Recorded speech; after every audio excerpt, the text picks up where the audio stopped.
Hello, everyone, and welcome to the Buck Stops here. I am Catherine Murray. Well, we are watching the markets quite volatile as of late, and some question marks in terms of really what's the best way to position your portfolios right now? What are the opportunities? For that, we have a veteran investor joining us. It is Diana Avigdor. She's VP, Head of Trading and Portfolio Manager at Barometer Capital.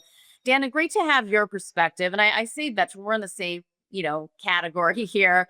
But it's important because you and I have seen markets for many, many years, decades. But it is a little bit of a tricky time right now. What's your top-down macro view? It's really tricky markets, Catherine, and thanks for having me on again on your wonderful show. It's really hard to decide what time horizon you need to look at because the markets are very specific and the specificity keeps switching all the time. So, taking the lens back, looking at the big picture, what matters is the economy and earnings. Both of those are doing excellent. Yet people are really so afraid because the volatility that we're seeing is so amazingly high. Micron today is up 17% on earnings. Qualcomm is up 21% on earnings. These are big companies. Why are they moving in one day what they should be moving in a year? And NASDAQ has done an 8% turnaround in 6 weeks. And there's all these moving parts. Today we have tech and the AI trade working in a big way. Yesterday, or a week ago in a particular day, all of these stocks were, 20% lower. So how do you manage money long term in such a way that you can stomach the volatility and that your conviction in the names that you own is not constantly being tested when it's moving in one day what it should be moving in a year? Yeah, that's a great point. And just to be very clear here, when you talk about the economy and earnings being strong, we're really right now talking about the U.S. markets. We'll get to the Canadian markets later, but just to be clear on that, Yeah, correct? so yeah, Okay. absolutely. Yes, correct. Canada is a little weaker. We'll talk about that maybe in the next segment. But just to set up the stage, for the US, we had PCE numbers this morning, the PCE deflator. It's one of Fed's more favorite data points, and it feeds into their inflationary expectations. And, that number came in line at 4%. But more importantly here, is that the income, consumer income, was up 0.7%. The expectations were for 0.4. And this has been a sticking point because with inflation in the pipeline, bears are talking about how the consumer income is not keeping up with inflation. So it's nice to see that income is higher than expected. In the price index, which is the level of pricing, again, an inflation data point, came in at 0.4. The expectations were 0.5. So this is good. Pricing level lower, income higher, and oil prices, WTI, is trading sub 70 this morning. This should work to at least even the inflation, the 4% here that we're looking at, perhaps it's transitory. Not to mention, I just want to quickly say another really big data point that I think is very important is that the if the oil shock that we've seen due to the Iran-U.S. war would have happened in the 1980s, U.S. GDP would have been hit about 5.5%. That's how dependent GDP was on oil. This time around in 2026, the oil spike only impacts GDP to the tune of 0.6, 0.7%. Many moving parts, efficiencies, shale, renewables, all that. So these are all good, important data points. Hmm. That's a great point. And we also did just see the U.S. GDP revised higher for the third reading. Yeah, absolutely. So the inflation impact is not as huge. Right. So it's a strong U.S. economy, and yet to your point, It's interesting. We'll talk about this in the next segment. Why are we seeing these massive moves in some of these stocks that should take place over the course of a year? I wonder how much of that is maybe retail trading and institutional investors like yourself maybe saying, wait a second. We'll take a quick break. We'll be right back. Dana, I just want to pick it up on what I previously mentioned, which is, you know, what's going on underneath the surface of the market. That's really important so that you don't get swayed as you're looking at your portfolio when you see stocks up 20%, down 8, or whatever it is.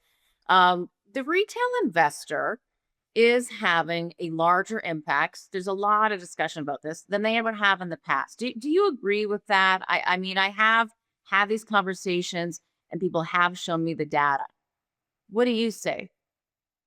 Right. And so number one, 100%, we've talked about this, you and I, many times in the last years that we've known each other, even before this show, that you know, retail has grown to be different than what it used to be.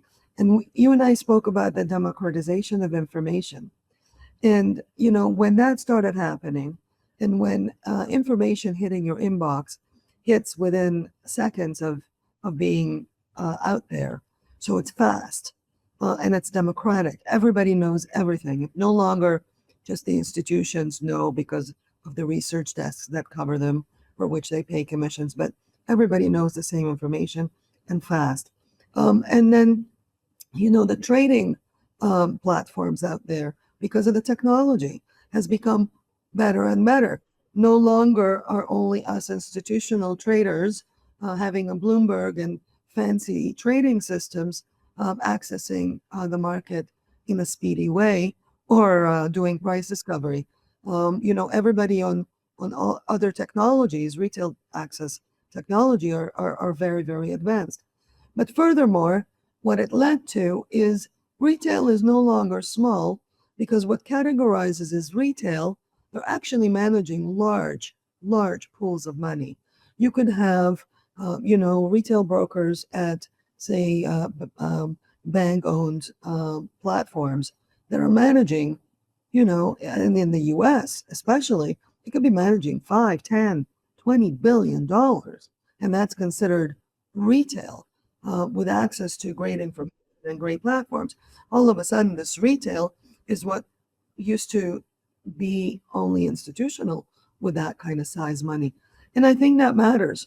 I think all these community platforms that talk about, like Wendy's, for example, meme stocks, all these meme stocks, they have communities with, 5,000 traders in it talking together and then together doing the same thing. So that's what changed in the market vibe in the last few years. Yeah. And it's important to recognize that so that when you do take a look at the economy, the earnings, the fundamentals, to your point, you can have conviction in your decisions and stocks that you own. So, having said that, what areas do you like right now? Yeah. So, it's a very particular market, and technology is a 36% of the index. So all of a sudden, it's hard to look at the index as your benchmark. But we manage for the reflation trade, and we have managed for that for a long time. So industrials, financials, things that benefit and feed into the AI trade, power, um, commodities, um, they're not acting so well. There is another trade that's going on right now, so we'll sit on our hands until that plays out, which is the last 2 years the market traded the debasement trade, which was lower U.S. dollars, higher commodities, Bitcoin, gold, all the stuff that goes around the fact that the dollar was going to be less important. When the new Fed chair spoke last week, that's kind of reversing right now. And so we're going to wait for that trade to play out.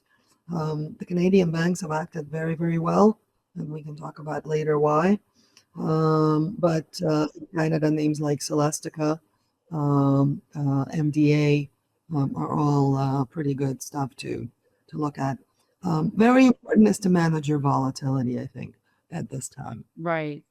So, just with respect to the reflation trades, it sounds as though you're on the camp that we will continue to see inflation and a stronger US dollar putting pressure on the commodities.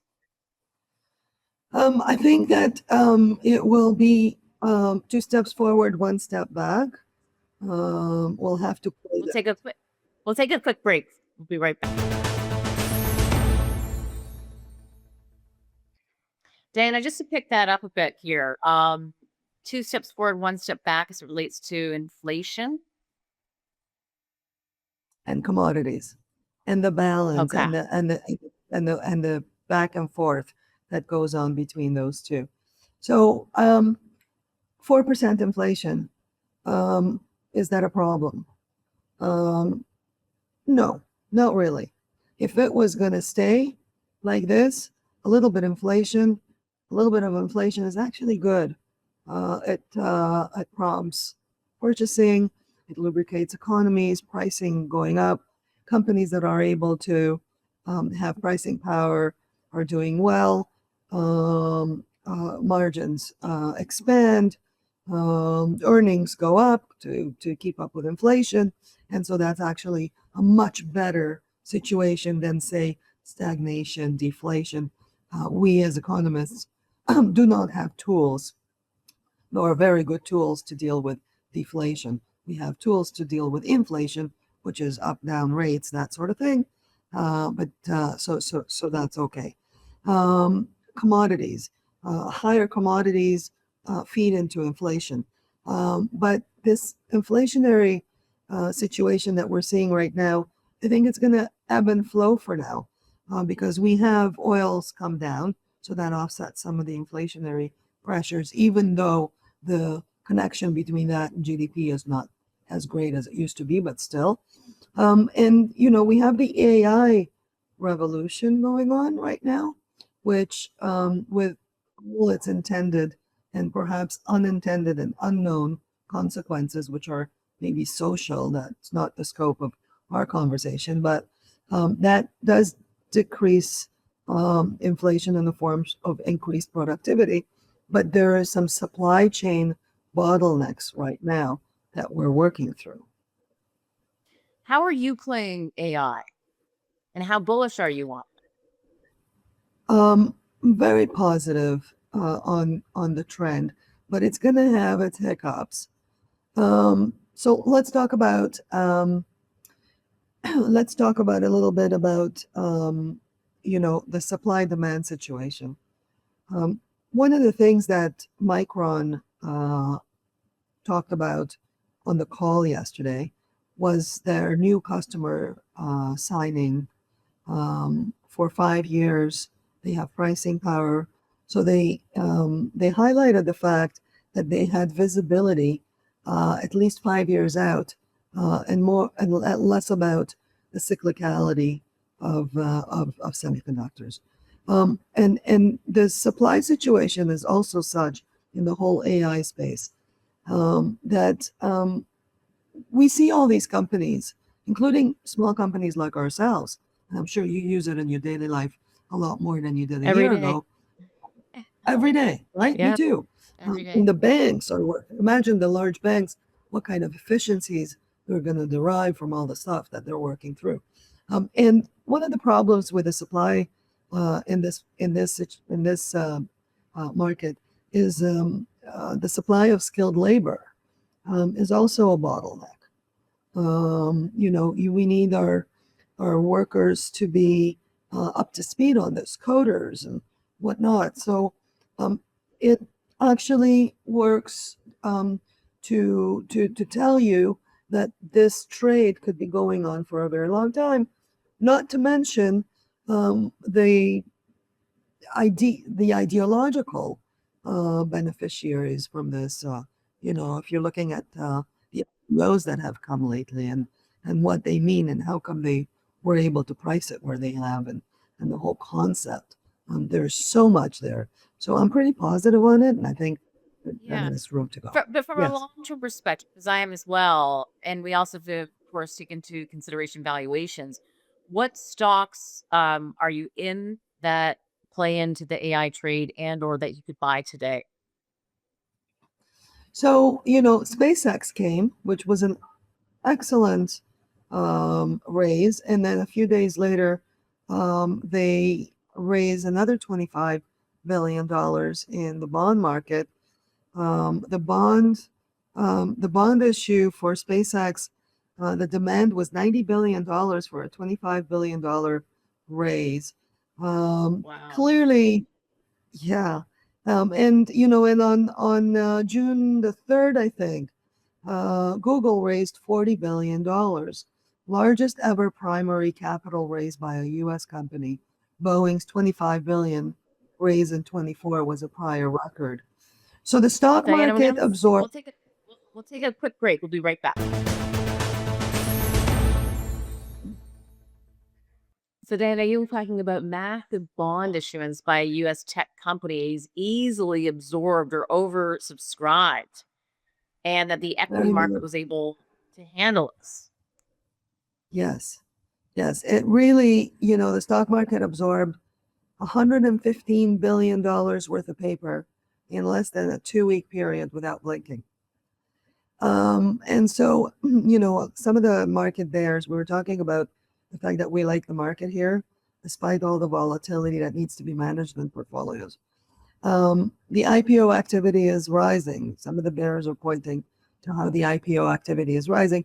A lot of people were saying, oh, SpaceX is going to mark the top. Maybe, maybe not. I don't know. We can never tell the top except in hindsight. But it's not extreme from a deal count perspective.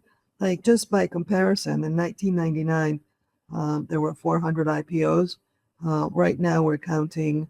I think we're on track for 100 deals, perhaps for 2026. So for those that are talking about peaks, I remember in 1999, and I'm dating myself, but I remember, market was like this, but it lasted a lot longer after that, and the companies were not having any earnings. So it's a totally different situation. And so there is some corporate supply, like I said, 100 deals, maybe in 26. But there's also a huge buyback out there. There's over $1 trillion worth of buybacks. And I think the estimate that Goldman has for the dollars that are coming to market in the form of IPOs is about 700 billion. So 700 billion corporate supply, over $1 trillion of buyback, not to mention M&A possibility. That to me demand outstrip supply.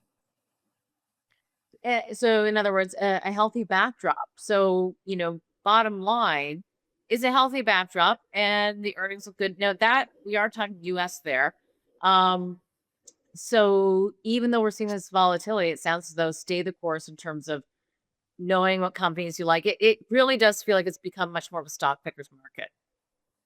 It really is. I would just put my trading hat on for a second. We're coming up on the second quarter earnings. We're going to want to see that there are some near-term catalysts for month end. There's about $30 billion worth of pension rebalance supply, as well as a Russell rebalance coming up tomorrow. Non-farm payroll is coming out in the beginning of the month. And Warsh is speaking also in the beginning of the month, which is the new Fed chair, and he doesn't want to give guidance, so the market's going to want to hear what he has to say. So from a short-term perspective, I think we stay volatile like this, and then we're going to want to see the earnings season coming out.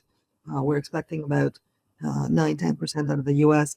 Last quarter was 18. The median company's earnings growth was 14.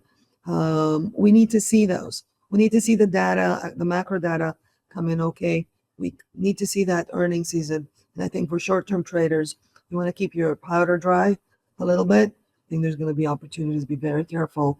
Do not use too much leverage is what I would do between now and the first 2 weeks of July. Great, great point. There is talk and concern about leverage out there in the market, people using too much margin. in a volatile time. Real quick here as well, when we take a look at the Canadian market, it's hard not to notice how strong the Canadian banks have been, but at the same time, that's with the backdrop of Canada actually being in a recession and higher inflation. What do you do with your Canadian banks? We only have about a minute. Okay, I got to tell you something. Canada is part of the MSCI ex-US trade. And, you're looking at the ownership of the Canadian banks, almost 20% of Royal is owned by foreign holders. I think what's happening with Canada, lots of changes as resulting from USMCA and all those changes that we're trying to change our economy. But I think that Canada benefits from a global diversification ex-US. And I think our banks are excellent. Our banks have higher ROEs, great corporate governance, great asset management, and really just six large banks. So they corner the market, not like in the US, there's thousands. And I think that probably continues. Canada ETF market has now $1 trillion. That's big for us. So I think we're benefiting from money flows. Okay. Dana, great to get your perspective. A lot to cover. Thanks so much for joining us. My pleasure. Thanks for having me, Catherine. Nice to see you. Thank you. And thanks for watching.